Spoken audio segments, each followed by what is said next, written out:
Nous voulons te remercier, Seigneur, pour ta présence et te demander encore d'agir dans ces moments, d'agir dans nos cœurs, dans nos pensées, parce que lorsque ta parole est annoncée, c'est pour qu'elle ait un impact réel et que nous puissions la mettre en pratique. Merci, Seigneur, d'être là. Merci, Seigneur, de remplir déjà nos cœurs de ton amour. Merci, Seigneur, de permettre à chacun d'avoir déjà les yeux fixés sur toi, réalisant que ta parole est cette nourriture pour notre âme, cette nourriture qui nous permet d'avoir des forces et d'aller de l'avant, cette nourriture solide, ce lait spirituel et pur. Et nous voulons maintenant l'ouvrir avec sérieux, avec consécration, avec dévotion dans le nom de Jésus. Amen. Amen. Je vous invite à aller avec moi dans la première lettre de Paul aux Corinthiens au chapitre 15. 1 Corinthiens chapitre 15, nous allons lire simplement un verset, le verset 10. Le titre peut rester affiché. Merci. Nous sommes dans ce temps de jeûne et prière et j'ai intitulé ce message « Jeûne, prière et grâce de Dieu ». Parce qu'il est important pour nous de réaliser que tout est grâce. Nous sommes là par sa grâce, nous vivons par sa grâce, nous respirons par sa grâce. Tout ce que nous pouvons obtenir, c'est par sa grâce. Alors certes, le Seigneur nous demande de veiller et de prier. Le Seigneur nous dit de persévérer, ça c'est notre part et nous devons le faire. Le Seigneur nous invite à jeûner et à prier. Nous voulons le faire, nous devons le faire. Cependant, lorsque nous recevons, c'est toujours une grâce. Ça ne change pas. Peut-être certains se disent, mais je ne comprends pas, c'est incompatible. Si je le fais, si c'est mes efforts, ça veut dire que lorsque je reçois, c'est juste par mérite. Pourquoi parler de grâce alors que j'ai fait ce que Dieu me demandait? Nous devons toujours faire notre part et Dieu fera la sienne, mais lorsqu'il nous donne, c'est toujours une grâce, une faveur imméritée. Jeûne et prière, oui, intercession, persévérance et grâce de Dieu. Et grâce à Dieu aussi. C'est-à-dire qu'à chaque fois que je reçois, chaque fois que je vois un exaucement, un encouragement, nous devons de lui rendre grâce. C'est l'expression même biblique. Nous te remercions, nous te rendons grâce, nous faisons monter vers toi notre reconnaissance, nous te remettons en fait ce qui t'est dû. C'est toi, Seigneur, qui fais toutes choses. Jeûne, prière et grâce de Dieu, jeûne, prière, mais grâce. Nous rappelons que c'est toujours par sa grâce, ce n'est jamais par mes efforts. Alors peut-être, juste avant de lire ce verset, pour essayer de mieux comprendre, je vous donne un exemple. Peut-être y a-t-il dans ce lieu des parents qui, jadis ou qui encore aujourd'hui, ont fait à manger à leurs enfants le midi, le soir. Alors le matin, on leur donne aussi à manger. Et lorsque vous le faites, et vous le refaites, parfois un petit peu de lassitude, fatigue, j'ai plus d'idées, mais vous le faites toujours. Et peut-être qu'un jour, votre enfant vous a ramené un 17 sur 20, vous lui avez donné à manger, mais lorsqu'il vous a ramené un 7 sur 20, vous lui avez quand même donné à manger. Enfin, j'espère. C'est-à-dire que vous lui avez donné, mais ce qu'il a reçu, c'était par grâce. Ce n'est pas un mérite. Et s'il demande, il a raison, et Jésus nous disait, Matthieu chapitre 7, verset 7, « Demandez et vous recevrez. » Et je demande et je recevrai, mais quand je reçois, c'est toujours une grâce. Et quand je demande de l'eau, mon Père me donne de l'eau, mais s'il me donne, ce n'est pas forcément parce que je mérite, mais c'est une grâce. Vous êtes en voiture, vous roulez, puis vous voyez quelqu'un qui est en détresse, qui fait du stop, vous le prenez, vous l'emmenez plus loin, et puis il repart. Ce n'est pas par mérite que vous l'avez pris. Il a demandé, il a reçu, mais c'est quand même une grâce qu'il ait reçue. Et voyez, c'est la même chose. Certes, nous jeûnons, nous prions, nous avons raison et nous devons toujours le faire et continuer. Cependant, rappelons-nous que tout est grâce. Et l'apôtre Paul disait donc à l'église de Corinthe, et je crois que c'est une parole aussi qui doit résonner dans nos cœurs, ce verset ne s'affiche pas, on le lit dans nos Bibles, 1 Corinthiens chapitre 15 et verset 10. Par la grâce de Dieu, je suis ce que je suis. Et sa grâce envers moi n'a pas été vaine. Loin de là. 1 Corinthiens 15, verset 10. J'ai travaillé plus que tous, non pas moi toutefois, mais la grâce de Dieu qui est avec moi. Amen. Quel beau verset. Où l'apôtre Paul fait déjà l'éloge de la grâce. On regarde ensemble juste le plan.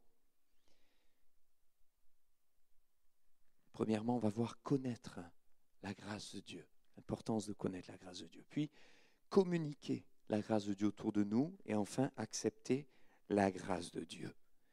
Connaître la grâce de Dieu, c'est important, cette faveur imméritée. Tous doivent connaître la grâce de Dieu, du plus petit jusqu'au plus grand. De celui qui est dans la désolation, dans la détresse, dans le péché le plus immonde, à celui qui marche avec Dieu depuis 50 ans, 60 ans ou même 70 ans. Tout connaître la grâce de Dieu au quotidien. Connaître sa grâce qui nous secourt, qui nous pardonne, qui nous purifie, qui nous fait entrer dans le royaume de Dieu. Connaître la grâce de Dieu qui tend sa main et qui nous secourt lorsque nous sommes perdus. Connaître la grâce de Dieu qui ouvre une porte lorsqu'on ne sait plus où aller. Connaître la grâce de Dieu qui donne un travail à celui qui cherche. Connaître la grâce de Dieu qui pourvoit tous nos besoins, qui donne du pain à celui qui a faim. Mais connaître la grâce de Dieu aussi lorsque je suis enfant de Dieu, que je marche avec lui et qu'il y a des difficultés. Il m'aide, c'est sa grâce. Je vais de l'avant, c'est sa grâce. Il m'ouvre les yeux, c'est sa grâce. Je connais un verset, je comprends ce verset tout à coup alors que je ne l'avais jamais compris, c'est sa grâce. Je remporte une victoire spirituelle, c'est sa grâce. J'avais un lien depuis des années, il me délivre, c'est sa grâce. Et sa grâce, elle est pour tous. Et finalement, même quand je travaille dans l'œuvre de Dieu, comme le disait l'apôtre Paul, toutefois, ce n'est pas moi qui ai travaillé, mais c'est sa grâce qui a travaillé avec moi. Sa grâce qui était avec moi, sinon je n'aurais rien pu faire. Deux motifs à la manifestation de sa grâce. Le premier motif, c'est que c'est seulement par la grâce de Dieu que la nature de Dieu est révélée. Sans sa grâce, je ne peux pas réellement connaître Dieu. C'est pourquoi je dois connaître la grâce de Dieu, afin de connaître Dieu lui-même, parce que la grâce fait partie de sa nature. La grâce vient de Dieu. Dans la lettre aux Romains, l'apôtre Paul commencera au chapitre 1er, verset 7, en disant que la grâce et la paix vous soient données par Dieu. Que la grâce de Dieu vous soit donnée de Dieu lui-même. Pourquoi dit-il cela? Parce que la grâce vient de Dieu, la grâce est de Dieu, la grâce est la nature même de Dieu. Et c'est pour ça qu'il le répétera à l'église de Corinthe, de Colossiens, d'Éphésiens, de Galates, de Thessaloniciens, à Tite, à Timothée, à Philémon. C'est toujours la même chose, que la grâce de Dieu vous soit donnée par le Seigneur. C'est lui qui donne.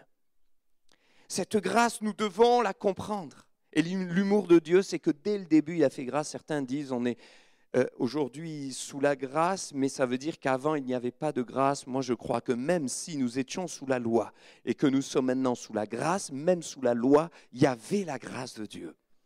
Et finalement, même l'humour de Dieu, c'est que nous avoir donné la loi, c'est une grâce. Dieu nous a donné la loi et c'est une grâce. Parfois, on entend des gens dire « la loi est mauvaise ». Faux. Si je lis ma Bible, la loi est bonne. Vous le croyez? C'est écrit, n'est-ce pas? 1 Timothée chapitre 1, verset 8. Nous n'ignorons pas que la loi est bonne. Paul le disait à Timothée, il n'avait pas peur de l'affirmer, pourvu qu'on en fasse un usage légitime. Bien sûr, c'est ça. Et Paul disait aussi aux Romains, au chapitre 7 et au verset 12, la loi est donc saine, elle est sainte, le commandement est saint, juste et bon. La loi est bonne, c'est Dieu qui nous l'a donnée. Et c'est pourquoi nous devons apprendre à connaître la grâce. La grâce nous conduit à connaître Dieu. Peut-être que certains ne comprendront pas pourquoi la loi est bonne. Connaître la grâce de Dieu, c'est réaliser que la loi est bonne parce qu'en réalité, Dieu nous a donné quand même la loi pour que nous comprenions et pour que le peuple à l'époque apprennent à être saints et à comprendre et à connaître qui est Dieu. Dieu est saint, il dira, tu seras saint comme ton Dieu est saint. Et ça, c'était bon. Seulement, il n'avait pas le moyen pour accomplir cette vie de sanctification. Donc, la grâce de Dieu a été surabondante parce que Dieu a donné le moyen aujourd'hui dans la nouvelle alliance par Jésus-Christ, la présence de notre Sauveur, de notre Seigneur et la puissance du Saint-Esprit d'accomplir cette loi qu'on ne pouvait pas accomplir. C'est ainsi qu'on pourrait prendre l'image. Dieu nous a donné le code de la route. On vous donne le code de la route avec tout ce qu'il faut faire. Et ce code de la route est bon parce qu'il nous empêche d'avoir des accidents, de nous perdre, de faire n'importe quoi. Cependant, si on vous donne que le code de la route, vous n'arriverez jamais à conduire correctement. Mais Dieu, par sa grâce, est venu et nous a aidés. Et voyez, on vous donne le code de la route, mais il y a un moniteur qui va vous apprendre à conduire. Et un pédagogue qui va vous aider, qui va vous montrer, qui va vous enseigner. Autrement dit, la grâce nous enseigne aussi. Et c'est ce que la parole de Dieu nous indique. Donc la loi n'était pas mauvaise, elle était bonne. Seulement, on ne peut l'accomplir que si la grâce de Dieu travaille en nous, que par le Saint-Esprit en s'appuyant toujours sur le Seigneur. Donc le premier motif de la manifestation de la grâce de Dieu, c'est que c'est par la grâce de Dieu que la nature de Dieu est révélée. Le deuxième motif, c'est que la grâce de Dieu est le seul moyen pour le pécheur d'entrer dans la présence du Dieu saint et d'avoir une relation avec lui. Nous étions tous pécheurs, perdus, privés de la gloire de Dieu et condamnés. Et c'est pourquoi Jésus est venu et il a donné sa vie à la croix, afin que nous soyons à nouveau en communion avec Dieu. Sans la grâce de Dieu, on aurait été séparés définitivement et éternellement. Et Christ est venu. Et comme on l'a chanté, comme on l'a dit, comme on l'a entendu dans les prières, il a été celui qui nous prenait la main pour nous sortir de nos ténèbres et donc de nous réconcilier avec Dieu. Voilà pourquoi l'apôtre Paul pouvait dire « Nous vous en supplions, soyez réconciliés avec Dieu. Acceptez cette main tendue du Seigneur. » C'est peut-être le cas de quelqu'un ce matin qui a besoin d'accepter la main tendue de Dieu, d'être réconcilié avec Dieu, de connaître la grâce du Dieu vivant et vrai qui le pardonnera, qui vous purifiera, qui vous sauvera. Ce n'est pas une question de sensation, ce n'est pas une question de sentiment humain, ce n'est pas une question de loi charnelle humaine, de faire, de ne pas faire, de religion, de tradition, mais c'est une question d'accepter la grâce de Dieu qui vous est tendue, d'y croire par la foi. Vous êtes sauvés par la foi, par le moyen de la grâce. C'est le seul moyen pour le pécheur d'avoir une relation avec Dieu. Et il y a là, humainement, quelque chose d'inconciliable. La grâce et la justice humaine. Au niveau humain, c'est inconciliable. C'est-à-dire que si un coupable est jugé correctement, il sera condamné. Et la grâce ne pourra pas avoir lieu. C'est-à-dire que quelque part, cette justice écarte la grâce. Si la grâce est faite au coupable, ça veut dire que justice n'est pas faite. Ça, c'est sur le plan humain. Mais regardez la justice de Dieu, qui n'est jamais incompatible avec sa grâce. Parce que Dieu est justice, il ne se repent pas de cela. Il ne se renie pas. Dieu est paix, Dieu est amour, Dieu est joie, Dieu est justice, Dieu est lumière, Dieu est amour, mais Dieu est justice, Dieu est juste. Et que fait Dieu? Eh bien, Dieu dit, je vais faire grâce, mais tout en faisant justice. Autrement dit, il faut que quelqu'un paye pour ce qui a été fait. Et que fait-il? Il donne son Fils. Donc le prix est payé, la condamnation tombe. Sauf qu'il fait grâce, elle ne tombe pas ni sur toi, ni sur moi, ni sur nous. Elle tombe sur son Fils unique qui, lui, était innocent. Et c'est comme cela que justement, l'apôtre Jean dira dans 1 Jean chapitre 4, verset 10, que ce Seigneur Jésus-Christ est notre propitiation. Cet amour consiste non point en ce que nous avons aimé Dieu, mais en ce qu'il nous a aimés et a envoyé son Fils comme victime expiatoire pour nos péchés. Psaume 85, verset 10. Oui, son salut est près de ceux qui le craignent, afin que la gloire habite notre pays. Son salut extraordinaire, la grâce et la justice de Dieu qui sont venus. La loi a été donnée par Moïse, la grâce et la vérité sont venues par Jésus-Christ, Jean 1, 17. La grâce de Dieu est là et Dieu voudrait que nous la connaissions en profondeur pour que nous puissions la communiquer. Deuxième point, communiquer cette grâce de Dieu. On va lire un passage dans Luc chapitre 10, verset 25-37. À 37, il va s'afficher. Regardez. Et c'est cette parabole que vous connaissez, donnée par Jésus. Un docteur de la loi se leva et dit à Jésus pour l'éprouver, « Maître, que dois-je faire pour hériter la vie éternelle ?» Et Jésus lui dit, « Qu'est-il écrit dans la loi? Qui lis-tu » Il répondit, tu aimeras le Seigneur ton Dieu de tout ton cœur, de toute ton âme, de toute ta force et de toute ta pensée, ton prochain comme toi-même. Tu as bien répondu, lui dit Jésus, fais cela et tu vivras. Mais lui, voulant se justifier, dit à Jésus, mais qui est mon prochain? Et Jésus reprit la parole et dit, un homme descendait de Jérusalem à Jéricho, il tomba au milieu des brigands qui le dépouillèrent, le chargèrent de coups et s'en allèrent, le laissant à demi-mort. Un sacrificateur qui, par hasard, descendait par le même chemin, ayant vu cet homme, passa outre. Un lévite qui arriva aussi dans ce lieu, l'ayant vu, passa outre. Et puis un samaritain qui voyageait, étant venu là, fut ému de compassion lorsqu'il le vit. Il s'approcha et banda ses plaies en y versant de l'huile et du vin. Puis il le mit sur sa propre monture, le conduisit à une hôtellerie et prit soin de lui. Le lendemain, il tira 2 deniers, les donna à l'hôte et dit, « Aie soin de lui, et ce que tu dépenseras de plus, je te le rendrai à mon retour. » Lequel de ces 3 te semble avoir été le prochain de celui qui était tombé au milieu des brigands? C'est celui qui a exercé la miséricorde envers lui, répondit le docteur de la loi, et Jésus lui dit, « Va, et toi, fais de même. » Voilà l'enseignement de Jésus. « Va, et toi, fais de même. » Autrement dit, même pour nous aujourd'hui, là, dans notre contexte, c'est actuellement, Seigneur nous dit, et toi, toi qui as reçu la grâce, je t'invite à la communiquer, à faire de même finalement. Il y a là, dans ce récit, cette histoire que beaucoup connaissent, une question de grâce. Tout d'abord, on peut se dire qu'un homme qui descend de Jérusalem à Jéricho, vous savez que Jérusalem, c'est assez haut, 750 mètres d'altitude, alors que Jéricho, c'est très bas, c'est en dessous du niveau de la mer. Et alors, il y a une descente extrêmement rude, des chemins escarpés à ce moment-là. Et à cette époque-là, les brigands avaient l'habitude de se cacher. C'était des lieux vraiment propices pour eux à dépouiller les passants. Et nous savons que certainement, cet homme a été un peu imprudent, peut-être naïf, mais il y est descendu, il était seul. Et c'est là qu'il s'est fait attaquer. Et vous savez que à ce moment-là et à cette époque-là, il y en a bien d'autres qui ont été attaqués, certainement qui sont morts.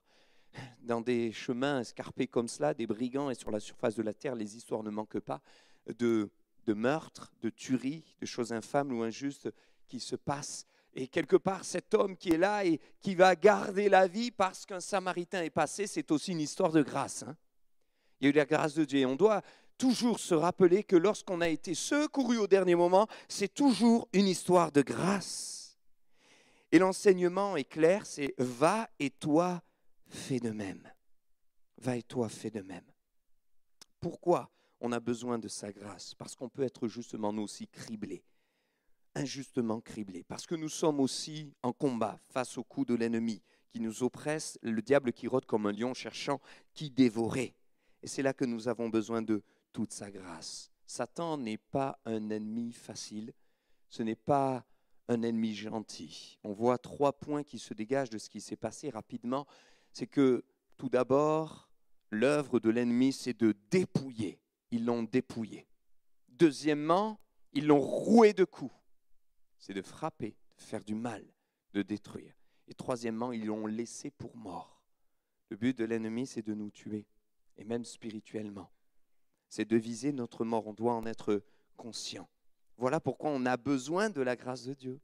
Et de ne pas dire, je suis trop fort, je résisterai face au diable, face aux tentations, face au péché. J'ai besoin toujours de sa grâce, jour et nuit. J'ai besoin de la connaître pour pouvoir la communiquer. Et la grâce vient différemment de ce qu'on pense ou de ce qu'on aurait imaginé, parce que l'histoire nous enseigne que 2 personnes sont passées outre. Mais ces personnes auraient normalement dû être les personnes qui auraient secouru cet homme. Le premier, c'est quelqu'un qui est dans la religion, qui connaît ces choses, mais il voit cet homme, il passe outre. Certainement, il était enfermé dans ses carcans. Et dans le livre des Lévitiques, il est dit, tu ne toucheras pas un mort. Il le voit, laissé pour mort, il ne le touche pas, il passe sa route. Le deuxième, c'est un lévite qui, les lévites avaient d'ailleurs eu pour mission d'être un petit peu dans les villes de refuge et d'accueillir. Justement, et c'est lui qui doit accueillir, c'est lui qui doit bénir. Et il regarde et il passe outre. Peut-être qu'il se dit, j'ai pas le temps, j'ai d'autres choses à faire, ou qu'est-ce qu'il y a, qu'il a peur. Il passe outre, il passe à côté de sa mission. Et d'ailleurs, je nous interpelle, Nous avons la foi en Jésus. Premier exemple de ce pharisien. Et notre foi ne doit pas et ne doit jamais nous pousser à être théorique, juste à prononcer des phrases, mais à oublier celui qui est à côté de nous et qui souffre. À passer outre du voisin, peut-être de palier, de la personne qui nous a appelés en détresse ou des gens que nous voyons dans la rue et de faire comme s'ils n'existaient pas parce qu'on ne les connaît pas. Le deuxième qui aurait dû être de ceux qui accueillent les villes de refuge, les Lévites, et de celui qui passe outre. Et de la même manière, il passe à côté finalement de sa mission. Et nous ne devons pas passer à côté de notre mission. Nous venons dans l'église, nous vivons les cultes, nous aimons le Seigneur, mais ne passons pas à côté de notre mission. Et notre mission, c'est de communiquer la grâce autour de nous. Notre mission, c'est de communiquer cette vie. Certes, on a des problèmes, et parfois nos problèmes, nos difficultés sont là, nous préoccupent tellement qu'on peut passer toute une année sans témoigner une fois, sans communiquer la grâce. Et pourtant, nous sommes appelés à ça. Ne passe pas à côté de ta mission. Et ne dis pas, j'y arriverai pas. Dis, mais si je peux y arriver, ce sera toujours par la grâce de Dieu. Et l'enseignement ici que Jésus donne, c'est « va et toi, fais de même ».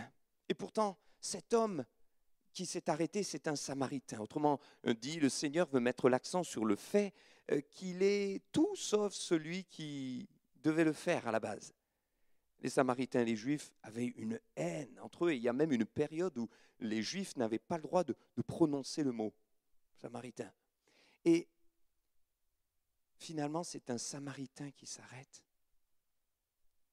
pour avoir compassion de cet homme qui fait partie d'une nation, d'une culture qui est haïe par la sienne.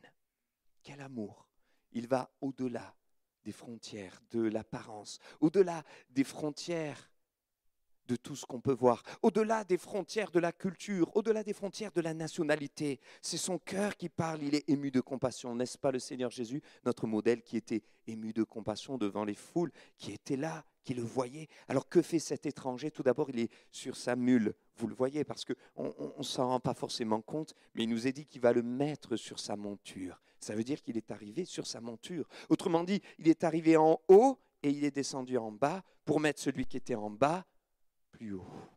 C'est exactement l'œuvre de la croix. Le Seigneur Jésus qui était en haut et qui est descendu en bas pour que toi qui es en bas, tu puisses être en haut un jour. Et Jésus dit, va et toi, fais de même. Autrement dit, sois toi-même un canal de bénédiction, un canal de la grâce de Dieu. Communique cette grâce. Vous voyez que cet homme qui l'a fait, ce n'est pas par intérêt, parce qu'il n'était pas de la même nationalité. Ça veut dire que ce n'était pas par intérêt personnel. Et vous savez, c'est peut-être parfois une chose d'aimer ses amis, de bénir ses amis, d'aller au secours de ses amis. Mais Jésus a dit autre chose. Dans Matthieu chapitre 5, versets 44 à 48, il dira, mais que faites-vous d'extraordinaire si vous faites simplement du bien à vos amis, si vous aimez ceux qui vous aiment? Mais il dit, aimez vos ennemis, bénissez ceux qui vous maudissent, priez pour ceux qui vous maltraitent et qui vous persécutent. Il est l'heure de communiquer sa grâce, mais pas à ceux que je veux humainement, pas en faisant un choix humain, pas en essayant de regarder les uns les autres et de faire une sélection. Je communique la grâce de Dieu comme le Seigneur le désire. En fait, faire comme lui. 1 Corinthiens 15 dit, je vous le rappelle, ce que je peux faire, c'est par sa grâce. Travailler, oui, travailler à l'œuvre de Dieu, travailler à communiquer sa grâce, mais je ne pourrai la communiquer que par sa grâce. C'est sa grâce qui travaille en moi. Le dernier point, accepter cette grâce. Peut-être certains diront, mais il aurait fallu mettre ce point avant. Mais je l'ai mis là volontairement. Pourquoi? Parce que je voudrais juste faire ce lien-là. On veut la communiquer, mais pour la communiquer, il faut d'abord l'accepter. On met l'accent dessus. Troisième point, Ruth, s'il te plaît. Communiquer la grâce de Dieu. Accepter maintenant la grâce de Dieu. Il faut l'accepter. Et si je dis cela, c'est parce que beaucoup de chrétiens, beaucoup de croyants ont du mal en fait à accepter sa grâce. Alors ils ne le voient pas forcément, mais pourtant ils ont du mal. Ils ont du mal et on le voit dans la vie quotidienne ou dans la vie spirituelle. Quand on regarde dans Luc chapitre 1, du verset 23 au verset 35, il est question bien sûr de Marie qui va recevoir la visite de l'ange. Alors je vous le synthétise rapidement. Élisabeth va elle-même dire, j'ai eu la grâce de Dieu. Dieu m'a fait grâce. Voilà pourquoi j'ai été enceinte. Elle était quand même âgée. elle ne pouvait pas avoir d'enfant et pourtant, elle a été au bénéfice de la grâce de Dieu. Et l'ange vient et il remet l'accent sur la grâce et il dit, je te salue, Marie, toi à qui une grâce a été faite. Et la parole nous dit qu'elle a été troublée par cette parole. Troublée. Pourquoi? Eh bien parce qu'elle se disait, mais pourquoi? Je ne mérite pas. Vous voyez que la grâce, ce n'est pas une question de mérite. Il y a beaucoup de chrétiens qui sont troublés par la grâce. Et de fait, s'ils restent troublés et qu'ils ne l'acceptent pas, ils ne se pardonneront pas. Ce matin, il est temps pour toi d'accepter le pardon du Seigneur, d'accepter la grâce de Dieu et de cesser de te culpabiliser jusqu'à la fin de tes jours. Si tu demandes pardon, tu es pardonné. Si tu dis, Seigneur, je viens au pied de la croix, le Seigneur te voit. Et l'ennemi fera toujours une œuvre de culpabilisation pour t'empêcher d'accepter la grâce de Dieu. Elle était troublée. Il fallait accepter la grâce de Dieu. Et d'ailleurs, elle va dire, mais comment ça va se faire? Moi, je ne connais pas d'homme. Et regardez la réponse de l'ange. Mais justement, ce n'est pas toi qui vas le faire. Mais l'Esprit de Dieu viendra sur toi. Et c'est ça la grâce de Dieu. C'est que ce n'est pas moi qui le fais, mais c'est Dieu qui le fait. Voilà pourquoi tant de personnes ont du mal à accepter la grâce. Pourquoi? Parce qu'il faut remettre en question notre philosophie des mérites. Notre manière de voir les choses, notre conception même de la foi et de la vie chrétienne. Bien souvent, nous sommes calés sur les mérites. Et bien sûr, sur la terre, nous vivons comme ça. Nous travaillons et nous obtenons, tout travail mérite salaire. Mais dans le royaume de Dieu, il est une loi qui est la loi de la grâce. Où Dieu te dit, Dieu nous interpelle ce matin. En nous rappelant que ce n'est pas par nos mérites qu'on peut obtenir. Hébreux chapitre 4, verset 16. Approchons-nous donc avec assurance du trône de la grâce, afin d'obtenir miséricorde et de trouver grâce pour être secourus dans tous nos besoins. C'est une grâce. Pourquoi est-ce que tant de personnes ont du mal à accepter la grâce? Parce que la grâce aussi nous amène à confesser notre faiblesse. C'est ainsi que l'apôtre Paul, qui a prié par 3 fois afin d'être guéri, délivré, dira « Seigneur, j'ai prié, mais il entendra cette réponse du Seigneur dans 2 Corinthiens au chapitre 12 et au verset 9, « Ma grâce te suffit ». Ça veut dire que je dois accepter de confesser ma faiblesse et accepter de laisser de côté les mérites pour dire « Mais oui, Seigneur, en fait, je suis faible et sans toi, je ne peux rien. » Mais si on accepte que sa grâce nous soutienne, nous prenne la main, sa grâce va travailler en nous pour nous amener à accomplir des œuvres et des choses que nous n'aurions pas pu sans sa grâce. Et c'est la présence du Saint-Esprit qui le fait. En Afrique, on raconte une histoire. Vous savez, on prend souvent des illustrations avec des animaux. Les animaux ont décidé un jour de faire un concours. Et ils se sont dit, quel est l'animal qui va être couronné? C'est celui qui fera trembler ce pont. Alors tous ont défilé au fur et à mesure. Le chacal qui a fait un petit peu trembler le pont. Et on s'est dit, c'est le chacal qui sera couronné. Mais la hyène est venue derrière, et très maligne, elle y a ajouté ses dents et elle a réussi à faire trembler le pont un petit peu plus. Alors on a dit, c'est la hyène qui va être couronnée. Et puis derrière, le crocodile est arrivé avec sa force. Il a réussi à faire trembler le pont un peu plus. Et le singe est arrivé, il était intelligent. Alors lui, il s'est balancé de partout et on a dit, finalement, c'est le singe. Puis le lion est arrivé, quelle force! Et il a réussi à maintes reprises à faire trembler le pont encore plus. Et on s'est dit, ça y est, c'est le lion. Cependant, il y avait encore l'éléphant. Et l'éléphant est arrivé. Et tranquillement, il a fait trembler le pont. Et après avoir passé le pont, on a dit, certainement, maintenant, l'éléphant va être couronné. Mais on a entendu une voix, une petite voix, la voix de la fourmi, qui a crié, « Nous avons fait trembler le pont !» Et elle criait victoire. Elle s'était mise sur le dos de l'éléphant. Et tout le monde a reconnu qu'il fallait qu'elle aussi soit couronnée comme l'éléphant. C'est juste une illustration qu'on donne en Afrique. Et moi, ça me parle parce que je me sens une fourmi. Pourtant, c'est l'éléphant qui a bien fait trembler le pont, oui ou non? Mais Si tu es comme une fourmi, si tu te sens comme une fourmi, à partir du moment où tu t'appuies sur le Seigneur comme la fourmi s'est mise sur le dos de l'éléphant, tu feras trembler tous les ponts de l'adversaire. Il n'y a aucun problème.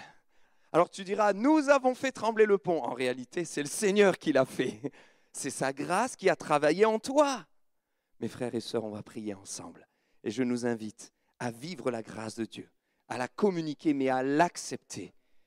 Alléluia. Seigneur notre Dieu, nous voulons te remercier pour cette grâce infinie, cette grâce merveilleuse qui nous a été communiquée. Et combien nous avons besoin de nous appuyer sur toi et de compter sur ta fidélité. Nous pouvons prier, jeûner, persévérer. Nous avons raison parce que tu nous le demandes. Mais une chose est sûre, nous voulons qu'il y ait le triomphe de la grâce dans nos vies, la communiquer à ceux qui sont autour de nous et réaliser que nous avons besoin sans cesse de l'accepter, pour ne pas justement être dans la défaite face à l'adversaire et aux traits enflammés du malin, mais pour tenir bon, tenir ferme, croître dans la grâce et la laisser travailler en nous, comme l'apôtre Paul pouvait le dire. Il savait qu'il avait travaillé plus que tous, mais il dira non pas moi toutefois, mais ta grâce qui a travaillé en moi. Amen. Amen. Gloire à Dieu. Amen. Que le Seigneur soit béni.